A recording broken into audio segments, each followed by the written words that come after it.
The lord. హల్లెలూయా.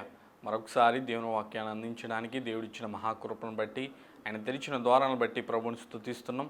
మాకు ఎంతో విలువైన సోట్రియ ఎవాంజలియో వీక్షకులకు ప్రభు అయిన యేసుక్రీస్తు నామంలో శుభాభివందనాలు తెలియజేస్తున్నాం. దేవుని వాక్యం సజీవమైనది, శక్తినిచ్చేది కాబట్టి ఎవరైతే దేవుని వాక్యాన్ని వింటారో, చదువుతారో, వాక్యానుసారంగా జీవిస్తారో వారి జీవితాల్లో అద్భుతాలు, ఆశ్చర్య కార్యాలు జరుగుతాయి అనే వాస్తవాన్ని ప్రతి ఒక్కరు కూడా గుర్తించాలి. ఒకసారి కొంతమంది నాస్తికులు ఒక సభను ఏర్పాటు చేసుకున్నారు. వాళ్ళ మోటో ఏంటంటే, వాళ్ళ ఉద్దేశం ఏంటంటే, క్రైస్తవ్యం చాలా విస్తృతంగా వ్యాప్తి చెందుతుంది, దాన్ని అడ్డుకోవాలి, అడ్డుకోకపోతే వాళ్ళ బోధతో ప్రపంచాన్నంతా కూడా నింపేస్తారు కాబట్టి వాళ్ళని ఆపాలి అనేది వాళ్ళ ఉద్దేశం అయి ఉంది. ప్రియులారా, వాళ్ళందరూ కూడా ఒక సభ ఏర్పాటు చేసుకున్నారు. చాలామంది ఆ సభకు వచ్చారు. అయితే ఎలా ఆపాలి అనే దాని మీద వాళ్ళు ఆలోచించుకొని చుండగా ఒక అతను లేచాడు. అంటున్నాడు, ఇది పెద్ద కష్టమేమి కాదు, వాళ్ళని ఆపాలంటే పెద్ద కష్టమేమి కాదు, ఇది వ్యాప్తి చెందడానికి కారణం పాస్టర్లే కాబట్టి వాళ్ళందరినీ కూడా చంపేస్తే ఈజీగా క్రైస్తవ్యాన్ని ఆపేవచ్చు అంటాడు. అయితే మరొక అతను అంటాడు, పాస్టర్లే దేవుని వాక్యాన్ని చెప్తారు అనడం చాలా పొరపాటే. వారిలో ఏ చిన్నవారిని తీసుకొని పెద్దవారు దాకా దేవుని వాక్యాన్ని స్పష్టంగా చెప్పగలరు. కాబట్టి యేసుక్రీస్తు యొక్క జననం, మరణం, పునరుద్ధానం మరియు ఆయన దివ్య బోధలు ప్రతి ఒక్కరు కూడా బోధించగలరు. పాస్టర్లు కొన్ని విషయాలు నొక్కి చెప్తారేమో కానీ ప్రతి ఒక్కరు కూడా వాక్యం చెప్పగలరు. కాబట్టి వారిని మనం అడ్డుకోలేం, వారిని ఆపలేమని అతను చెప్తాడు. అయితే మరొక అతను లేచి అంటాడు, క్రైస్తవ్యం వ్యాప్తి చెందడానికి వారి దగ్గరున్న బైబిలే కారణం, దేవుని వాక్యమే కారణం. కాబట్టి బైబిల్ని మనం కాల్ చేస్తే, బైబిల్ని మరలా ప్రింట్ చేయకుండా ఆపించేయగలిగితే మనం క్రైస్తవ్యాన్ని అడ్డుకోవచ్చు అంటాడు. అయితే మరొక అతను అంటాడు, క్రైస్తవుల చేతుల్లోనే బైబిల్ ఉంటుంది అనడం పొరపాటే, వారి గుండెల్లో కూడా దేవుని వాక్యం ఉంటుంది కాబట్టి మనం క్రైస్తవ్యాన్ని ఆపలేమంటాడు. అయితే వాళ్ళందరూ కూడా తర్జన పడుతుంటే అందులో ఒక అతను లేచి అంటాడు, నా దగ్గర మంచి ఐడియా వచ్చింది అంటాడు. ఏంటి బాబు ఏంటి అది చెప్పనగానే అతను లేచి అంటాడు, మనలో ఎవరైనా చనిపోయి 3వ రోజు తిరిగి లేస్తే క్రైస్తవ్యాన్ని అడ్డుకోవచ్చు, క్రైస్తవ్యాన్ని ఆపేవచ్చు అంటాడు. అయితే అందరూ కూడా నిశ్చేష్టులు అయి చూస్తూ ఉంటే అతను మరలా అదే అంటాడు, మనలో ఎవరైనా చనిపోయి 3వ రోజున తిరిగి లేవగలిగితే క్రైస్తవ్యాన్ని ఆపేవచ్చు అంటాడు. ప్రియులారా, ఆలోచించండి, మనిషిని సృజించిన కాడి నుండి ఇప్పుడు వరకు ప్రియులారా మనం ఆలోచన చేస్తే ప్రతి ఒక్కరు కూడా మరణించారు, మరణ బంధకాల్లోనే ఉండిపోయారు. ఏ ఒక్కరు కూడా తిరిగి లేవలేదు, నా యేసయ్య తప్ప.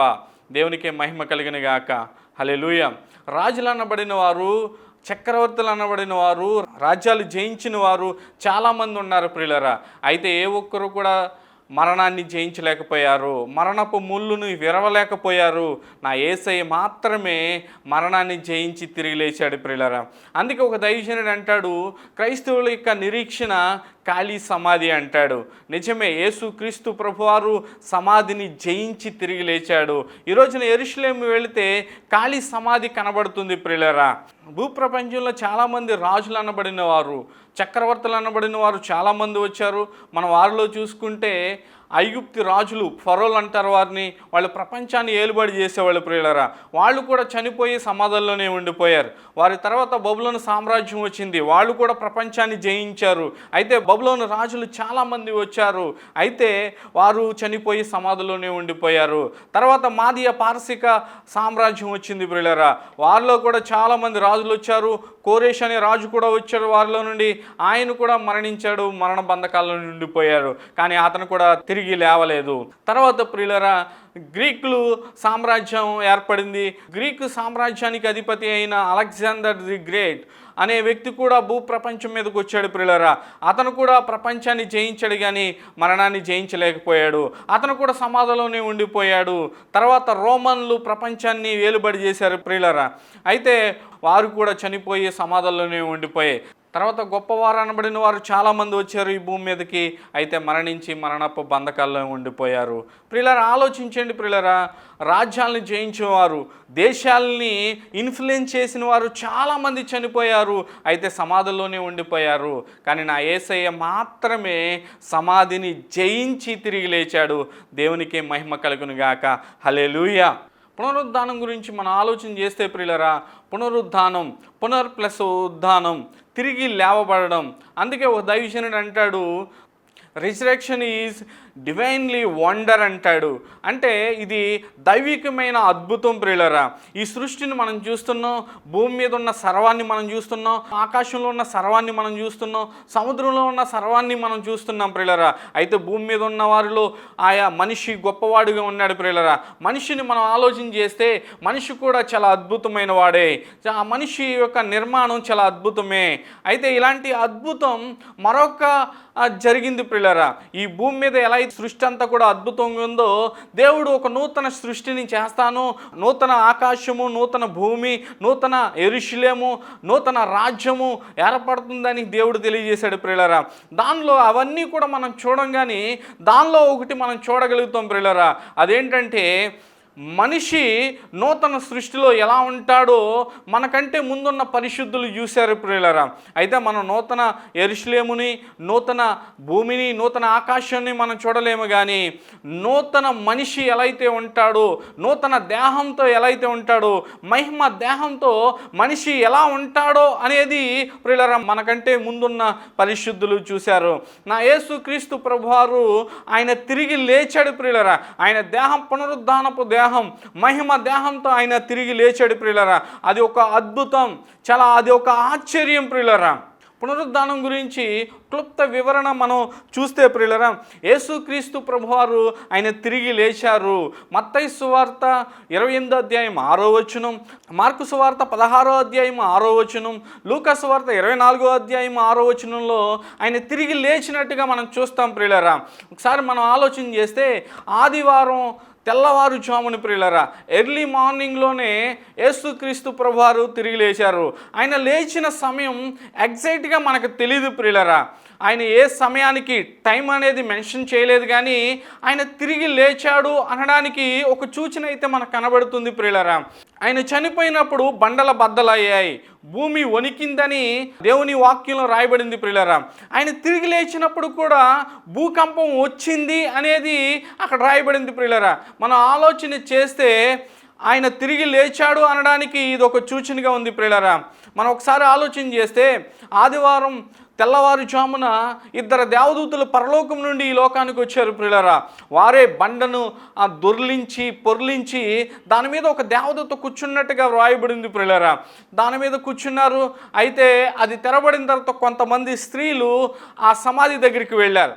అది తెరిచి ఉండడం చూసి ప్రియులరా, మన కోసం ఎవరో తెరిచి ఉంచారు బండనని దగ్గరికి వెళితే యేసు దేహము వారికి కనిపించలేదు. అయితే వాళ్ళు చాలా కంగారు పడ్డారు.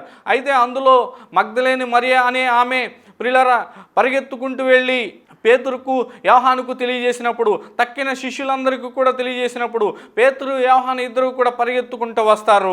అయితే పేతురు కంటే ముందుగా పరిగెత్తుకొని ఒక శిష్యుడు వస్తాడు, అతని పేరు యోహాను. అతను వచ్చి చూసినప్పుడు ఏమీ కనిపించదు, యేసు దేహము అక్కడ కనిపించదు ప్రియులరా. మరలా పేతురు కూడా పరిగెత్తుకుంటూ వచ్చి లోనకెళ్ళి చూస్తాడు. లోనకెళ్ళి చూసినప్పుడు ఏమీ కనిపించవు. అయితే నార బట్టలు అక్కడ విడిచిపెట్టడం, ముఖమునకు కట్టిన ఆ రుమాల అనేది అది చుట్టి భద్రంగా ఒక చోటని పెట్టడం వాళ్ళు గమనిస్తారు ప్రియులరా. యేసుక్రీస్తు ప్రభువారు తిరిగి లేచారు అని వారు హృదయంలో దృఢ నిశ్చయం చేసుకొని వాళ్ళు తిరిగి వెళ్ళిపోతాం మనం చూస్తాం ప్రియులరా. వాళ్ళు తిరిగి వెళ్ళిపోయిన తర్వాత మరియా అయితే అక్కడే ఉండి ఏడుస్తూ ఉంటుంది. అయితే 2 దేవదూతలు అంటారు, అమ్మ ఎందుకు ఏడుస్తున్నావు, ఎందుకు బాధపడుతున్నావు అంటే, నా యేసయ్యని ఎవరో ఎత్తుకెళ్ళిపోయారయ్యా, ఒకవేళ మీరు ఎత్తుకెళ్ళిపోతే మీరు ఎక్కడ పెట్టారో చెప్పండి, నేను ఆయన్ని మోసుకొని పోతానని ఆమె చెప్తుంది ప్రియులరా. అయితే యేసు వెనక్కి తిరిగి అమ్మా ఎందుకు ఏడుస్తున్నావు అని యేసయ్య కూడా మాట్లాడడం ప్రారంభిస్తారు ప్రియులరా. అయితే ఆయన మాట్లాడినప్పుడు ఆమె గుర్తుపడుతుంది, రబ్బోని అనగానే ఆయన చూస్తుంది ప్రియులరా. మొట్టమొదటిగా మగ్దలేని మరియ యేసయ్యను చూస్తుంది. తర్వాత స్త్రీలు చూశారనేది కూడా అక్కడ రాయబడుతుంది. తర్వాత పేతురు, తర్వాత ఎమ్మై మార్గంలో నడుస్తున్న 2 శిష్యులు కూడా చూసినట్టుగా దేవుని వాక్యంలో రాయబడుతుంది ప్రియులరా. వారే కాకుండా 10 మంది శిష్యులు మేడగదిలో ఉన్నప్పుడు యేసుక్రీస్తు ప్రభువారు వారి మధ్యకు వచ్చినప్పుడు వారు కూడా చూశారు. వారం తర్వాత తోమా కూడా ఉంటాడు ప్రియులారా. తోమా కూడా చూస్తాడు, తోమా కూడా చూసి నమ్ముతాడు ప్రియులారా. అయితే పౌలు రాసుకుంటూ వస్తాడు, ముందు స్త్రీలు చూశారు, తర్వాత పేతురు చూశాడు, తర్వాత 500 మంది కంటే ఎక్కువ మంది చూశారు, తర్వాత కడపడ నేను కూడా చూశాను అని పౌలు నొక్కి చెప్తాడు ప్రియులారా. నిజమే, యేసుక్రీస్తు ప్రభువారు తిరిగి లేచారు అనడానికి నిలువెత్తు నిదర్శనం శిష్యులై ఉన్నారు ప్రియులారా. ఇది అక్కడ జరిగిన కార్యం ప్రియులారా. అయితే యేసుక్రీస్తు ప్రభువారు తిరిగి లేచారు అంటే, ఆయన పునరుద్ధానుడయ్యాడంటే చాలామంది నమ్మట్లేదు ప్రియులరా. ఈరోజు కూడా మనం చూసుకుంటే యేసుక్రీస్తు ప్రభువారు ఆయన చనిపోయారంటే చాలామంది నమ్ముతారు, కానీ తిరిగి లేచారు అంటే ఎవరు కూడా నమ్మరు ప్రియులరా. అలా ఉంది సమాజం.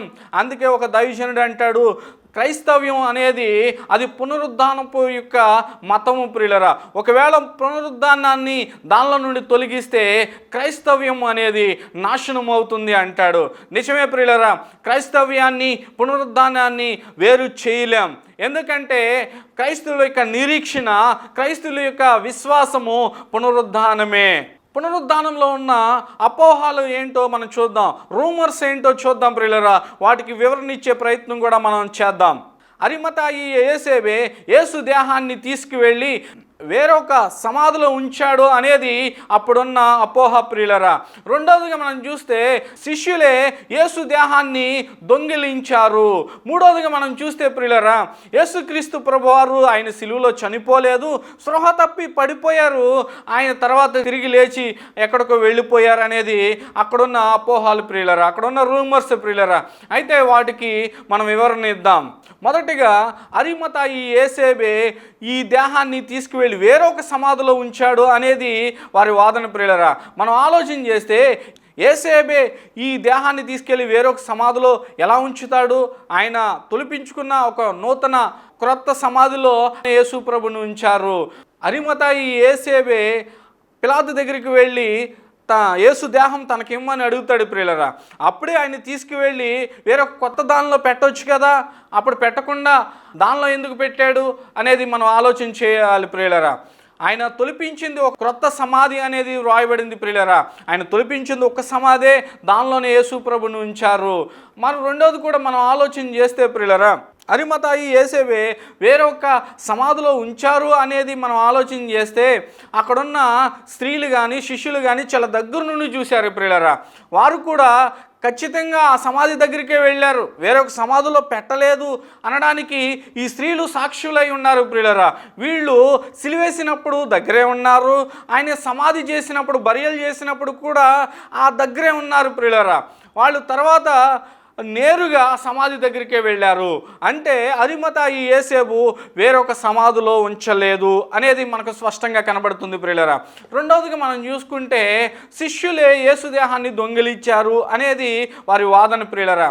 మనం ఆలోచన చేస్తే శిష్యుల కంటే ఆయన శత్రువులే ఎక్కువగా ఆయన తిరిగి లేస్తాడు అనేది వాళ్ళు నమ్ముతున్నారు ప్రియులరా. ఆయన తిరిగి లేచారు అంటే శిష్యులు నమ్మలేదు ప్రియులరా.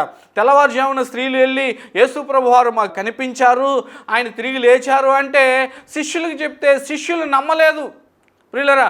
శత్రువులు నమ్మి సమాధిని భద్రం చేశారు కానీ శిష్యులు ప్రియులరా నమ్మలేదు ప్రియులరా. మనం ఆలోచన చేయొచ్చు వారు దొంగిలించలేదని.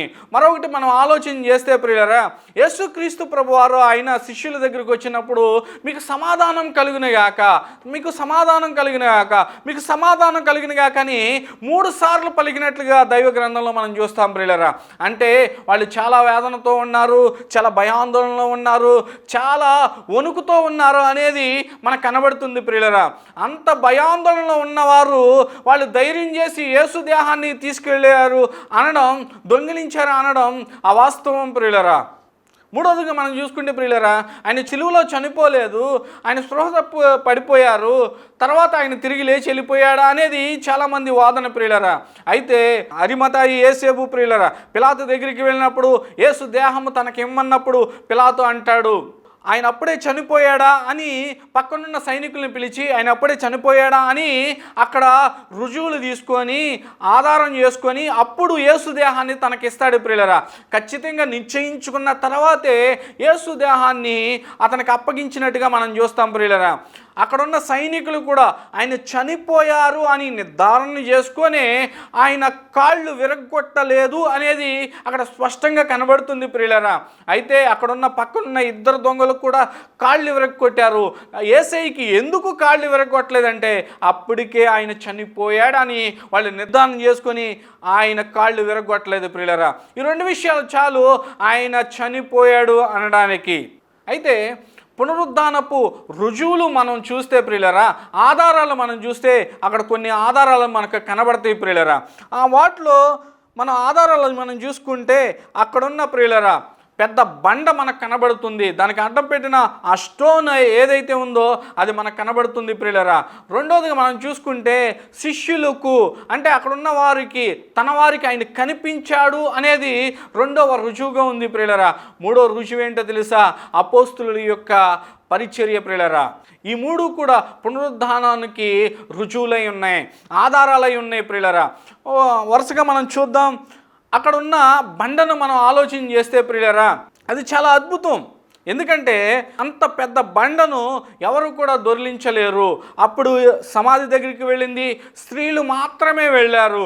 కానీ అంత పెద్ద బండను అంటే ఇంచుమించు 2 టన్నులున్న ఆ బండను అంటే 2000 కేజీలు ఉండే బండను ఈ స్త్రీలు దొర్లించారు అనడం అవాస్తవం ప్రియులరా. ఎందుకంటే వాళ్ళు దొర్లించలేదు. మరి ఎలా దొర్లింది అనేది మనం చూస్తే ఆకాశము నుండి 2 దేవదూతలు దేవుని దూతల ప్రియులరా ఈ లోకానికి వచ్చారు. వాళ్ళే దొర్లించి దాని మీద కూర్చున్నారని స్పష్టంగా దేవుని వాక్యంలో రాయబడింది ప్రియులరా. నిజంగా ఎందుకంటే ఏ ఒక్కరు కూడా బండ పక్కకు తోయలేరు. ఎందుకంటే అది బరువుగా ఉంటుందని కాదు ప్రియులరా, దానికి రోమన్ సీల్ అనేది వేయబడి ఉంది ప్రియులరా. ఆనాటి టైంలో కూడా చాలామంది దొంగలు ఉంటూ ఉండేవాళ్ళు. ఎందుకంటే ఉన్నతమైన వాళ్ళు చనిపోయినప్పుడు వారి ఒంటి నిండా వారి దేహం నిండా బంగారం ఉంటుంది కాబట్టి విలువైన వస్తువులు ఉంటాయి కాబట్టి చనిపోయినప్పుడు వారి సమాధులకి రోమన్ సీల్ ఉంటూ ఉండేది. అలాంటి రోమన్ సీల్ ఎవరు కూడా బ్రేక్ చేయలేరు ప్రియులరా. ఆ బ్రేక్ చేసి ఆ రాయిని ఎవరు కూడా దొర్లించలేరు. కానీ ఆ అధికారం ఇచ్చిన దేవుడే, మనుషులకు అధికారం ఇచ్చిన దేవుడే ఆ సీల్ని బ్రేక్ చేయగలడు, ఆ బరువైన బండను దొర్లించగలడు. దేవునికి నామానికి మహిమ కలుగును గాక. హల్లెలూయా. దేవుడే ఆ బండను దొర్లించారు అనడానికి నిలువెత్తు నిదర్శనం ప్రియులరా. రెండోది యేసుక్రీస్తు ప్రభువారు ఆయన కనిపించారు ప్రియులరా.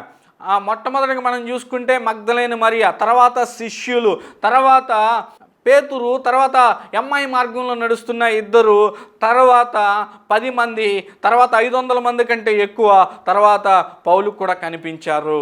మనం ఆలోచన చేస్తే ప్రియులారా ఆయన పునరుద్ధానం అయిన తర్వాత సైలెంట్గా పరలోకానికి వెళ్ళిపోలేదు, అనేక మందికి కనిపించారు. ఆనాటి టైంలో శిష్యులు యేసుక్రీస్తు ప్రభువారు మాకు కనిపించారు అనేది వాళ్ళు ప్రకటన చేస్తే అక్కడ ఉన్నవారు మీరందరూ కూడా భ్రమలో ఉన్నారు, మీరందరూ కూడా భ్రాంతిలో ఉన్నారు, కాబట్టి యేసుక్రీస్తు ప్రభువారు ఆయన తిరిగి లేవలేదు, మీకు హెలుజినేషన్ ఉంది, మీరు భ్రమలో ఉన్నారు, భ్రాంతిలో ఉన్నారు అనేది వాళ్ళు వాదన ప్రియులరా. అయితే మనం ఆలోచన చేస్తే భ్రమ అనేది భ్రాంతి అనేది ఎందరికి ఉంటుంది ప్రియులరా? ఎవరన్నా చాలా ప్రియంగా దగ్గరగా ఉన్న వారికి భ్రమలో అంటే మనం ఆలోచన చేయొచ్చు. 500 కంటే ఎక్కువ మంది ఇక్కడ శిష్యులు ఇంతమందికి భ్రమలో ఉన్నారా, ఇంతమంది భ్రాంతి కలిగి ఉన్నారా అనేది మనం ఆలోచన చేస్తే ఇది అవాస్తవం ప్రియులరా. ఇది వాస్తవం కాదు అనేది ప్రతి ఒక్కరు కూడా గమనించాలి ప్రియులరా. మూడవదిగా మనం చూసుకుంటే ప్రియులరా వారి పరిచర్యలో ఉన్న శక్తి ప్రియులరా. నిజమే, యేసుక్రీస్తు ప్రభువారు ఆయన చనిపోయి తిరిగి లేచాడు అనడానికి నిదర్శనం ఆధారం ఏంటంటే వాళ్ళు చేసిన పరిచర్య ప్రియులరా.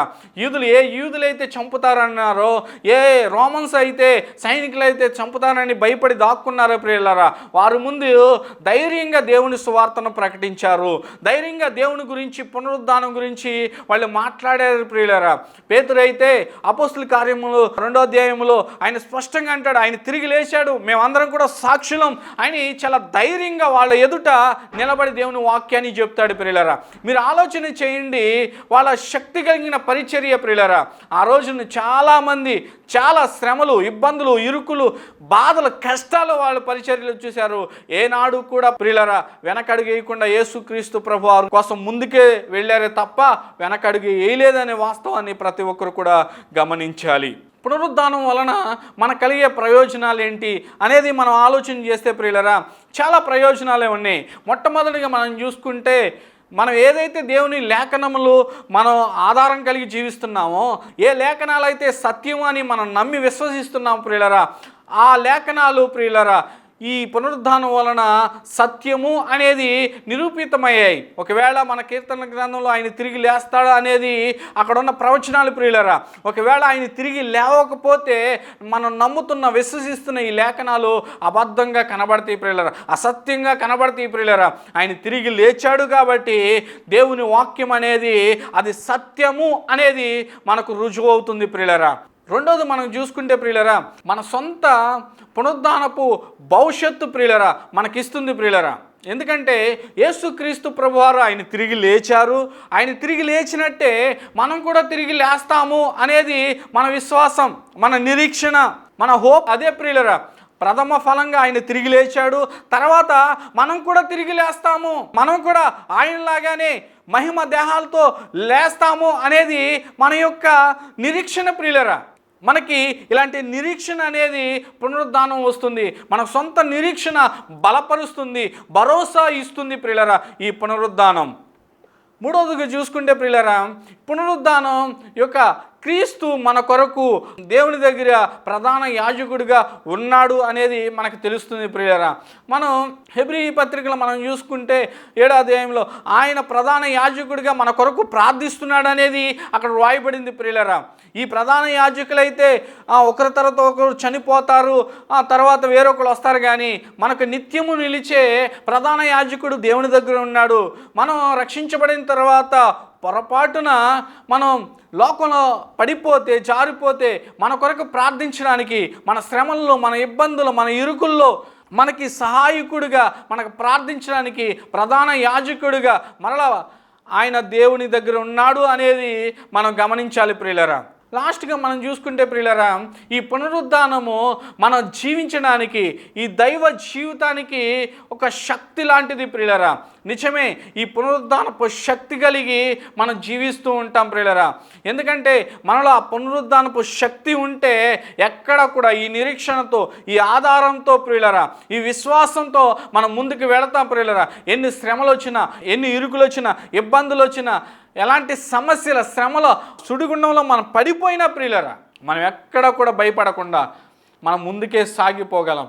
ఎందుకంటే పునరుద్ధానము అంత శక్తిని, అంత బలాన్ని మనకు అనుగ్రహిస్తుంది ప్రియులరా. కాబట్టి యేసుక్రీస్తు ప్రభువారు ఆయన తిరిగి లేచారు అనేది జగమెరిగిన సత్యం ప్రియులరా. ఇప్పుడు వరకు చాలా రూమర్స్తో, అపోహతో నువ్వు ఉన్నావేమో, అయితే యేసుక్రీస్తు యొక్క సత్యము గ్రహించి దేవుని వాక్యంలో రాయబడిన ఆ సత్య గ్రంథంలో రాయబడిన దేవుని వాక్యాలు నీ కొరకే అనేక రుజువులు, ఆధారాలతో ఈ రోజున మనకు అందించబడుతున్న ఈ వాక్యం ద్వారా ప్రియులరా, ఇంకా అపోహలు నీలో ఉండగలిగినట్లయితే వాటిని తొలగించి క్రీస్తు దగ్గరికి చేరుకో, పరలోక రాజ్యాన్ని పొందుకో. దేవుడి వాక్యమును దీవించునుగాక. హల్లెలూయా. ప్రార్థన చేద్దాం. మహాపరిశుద్ధుడా, ప్రేమగల తండ్రి, మహిమల దేవా, నీకు వందనాలు, నీకే స్తుతులు స్తోత్రాలు ప్రభా. ఇప్పుడు వరకు ఈ వర్తమానం ద్వారా మాతో మాట్లాడిన విధానం బట్టి నీకు వందనాలు, నీకే స్తుతులు చెల్లిస్తున్నాను, స్తోత్రాలు చెల్లిస్తున్నాను. అయ్యా, ఈ పునరుద్ధానపు శక్తి ప్రభా మా అందరికీ ప్రభా జయోత్సాహంగా ఉన్నట్లు సహాయం దయచేయమని అడుగుతున్నాను ప్రభా. నీకే వందనాలు, నీకే స్తుతులు స్తోత్రాలు ప్రభా. జ్ఞాపం చేసుకోండి, మా ప్రియులందరినీ కూడా బలపరచండి. ఈ వాక్యం ద్వారా ప్రభా ఎవరైతే భ్రమలో ఉన్నారో ప్రభా, అపోహలు కలిగి ఉన్నారో ప్రభా, వారి అపోహలన్నీ కూడా తొలగించి, ఆ రూమర్స్ అన్నీ కూడా తొలగించి ప్రభా వారిలో సత్యాన్ని అంగీకరించే మనసు వారికి దయచేయండి ప్రభా. నీకు వందనాలు. ఇంకా మా ప్రియులను మీరు దీవించండి, మీరు ఆశీర్వదించండి. ఈ చిన్న ప్రార్థన ఈ సన్నిధికి చేర్చుకుని నీ నామానికి మహిమ, ఘనత, ప్రభావాలు మీరు మాత్రమే పొందుకోమని నజరేయుడైన యేసుక్రీస్తు పరిశుద్ధమైన నామంలో అడిగి వేడుచున్నాము తండ్రి. ఆమేన్.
కరుణాశీలుడా, నా అపజయములలో జయమునిచ్చిన కరుణాశీలుడా, పునరుత్థానుడా, విజయశీలుడా, నా ప్రాణనాథుడా.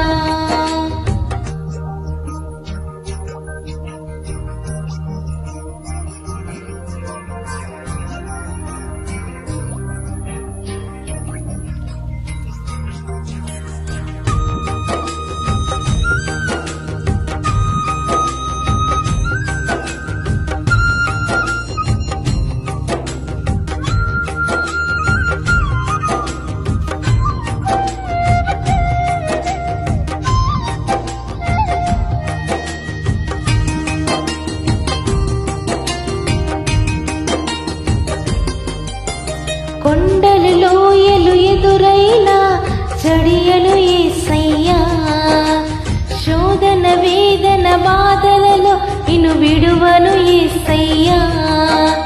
కొండలు లోయలు ఎదురైనా చడియను యేసయ్యా, శోధన వేదన బాధలలో నిన్ను విడువను యేసయ్యా. నాకున్న తోడు నీడ నీవే నాదు యేసయ్యా, నాకున్న తోడు నీడ నీవే నాదు యేసయ్యా.